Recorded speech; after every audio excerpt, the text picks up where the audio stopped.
Welcome to I news. Japan అంటేనే technology, Japan అంటేనే రోడ్ల వెంట వేల సంఖ్యలో కనిపించే వెండింగ్ మెషిన్స్.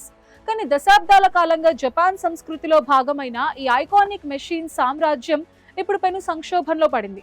లాభాలు తగ్గడం, నిర్వహణ భారం పెరగటంతో వేల సంఖ్యలో మెషిన్స్ కి కంపెనీలు సెలవు ప్రకటిస్తున్నాయి. అసలు జపాన్లో ఏం జరుగుతోంది? టెక్నాలజీకి మారుపేరైన ఆ దేశంలో వెండింగ్ మెషిన్ సిచ్యువేషన్ ఎందుకు ఇలా మారింది? ఆ డీటెయిల్స్ ఇప్పుడు స్పెషల్ స్టోరీలో చూద్దాం. జపాన్ వీధుల్లో అడుగు పెడితే ప్రతి చిన్న సందులోనూ నిశ్శబ్దంగా ఉండే పర్వత శిఖరాల పైన మనకు విడదీయలేని భాగంగా దర్శనమిచ్చేవి వెండింగ్ మెషిన్స్.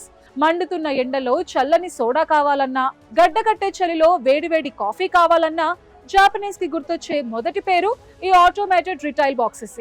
కానీ దశాబ్దాల కాలంగా కొనసాగుతున్న ఈ అద్భుతమైన దృశ్యం ఇప్పుడు నెమ్మదిగా మారుతోంది.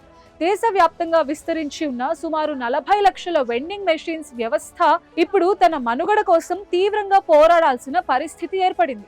జపాన్ ని చుట్టుముట్టిన ద్రవ్యోల్బణం కారణంగా గతంలో చాలా తక్కువ ధరకే అందరికీ అందుబాటులో దొరికే పానీయాల ధరలు ఇప్పుడు ఒక్కసారిగా ఆకాశాన్ని తాకుతున్నాయి.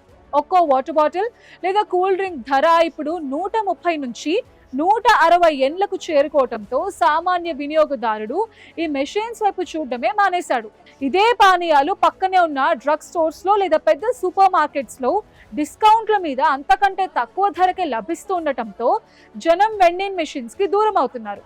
ఈ పరిస్థితి ఎంత దారుణంగా ఉందంటే లాభాలు రాకపోవటంతో రంగంలో ఉన్న దిగ్గజ సంస్థలు తమ మెషిన్స్ ని ఒక్కొక్కటిగా ఉపసంహరించుకుంటున్నాయి. ప్రముఖ పానీయాల సంస్థ దైదో గ్రూప్ తనకున్న నెట్వర్క్ లో ఏకంగా 20,000 మెషిన్స్ కి 2027 నాటికి తొలగించాలని నిర్ణయించగా, మరో దిగ్గజం పోకా సపోరా తనకున్న 40,000 వెండింగ్ మెషిన్స్ వ్యాపారాన్ని పూర్తిగా విక్రయించేందుకు సిద్ధమైంది. కేవలం ధరలు పెరగడమే కాదు, మారుతున్న సామాజిక పోకడలు, పర్యావరణ స్పృహ కూడా ఈ బిజినెస్ ని కోలుకోలేని దెబ్బతీస్తోంది. ప్లాస్టిక్ వాడకంపై అవగాహన పెరగటంతో చాలా మంది బాటిల్స్ ని కొనడం మానేసి తమ వెంట రీయూజబుల్ బాటిల్స్ ని తీసుకువెళ్తున్నారు. దీనికి తోడు పెరిగిన ఇంధన ధరల వల్ల ఈ మెషిన్స్ లో స్టాక్ నింపే వాహనాల నిర్వహణ ఖర్చు, పెరుగుతున్న కార్మికుల కూలీలు కంపెనీస్ కు గుదిబండగా మారాయి. అయితే వెండింగ్ మెషిన్స్ జపాన్ సంస్కృతి నుండి పూర్తిగా కనుమరుగవుతాయని చెప్పలేం. ఎందుకంటే ఇప్పటికీ అవి అక్కడ ప్రజల జీవన శైలిలో అంతర్భాగంగా ఉన్నాయి. అందుకే కంపెనీస్ ఇప్పుడు తమ వ్యూహాన్ని మార్చుకున్నాయి.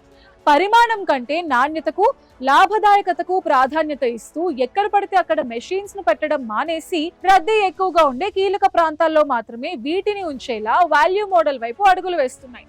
జపాన్ ఐడెంటిటీగా ఉన్న ఈ వెండింగ్ మెషిన్స్ ఇప్పుడు ఒక కొత్త పరిణామ క్రమాన్ని చవిచూస్తూ మరింత ఆధునికంగా, ఆచరణాత్మకంగా మారేందుకు ప్రయత్నిస్తున్నాయి. ఏది ఏమైనా జపాన్ వీధుల్లో కనిపిస్తున్న ఈ మార్పు ఆ దేశ ఆర్థిక, సామాజిక పరిస్థితులకు అద్దం పడుతోంది.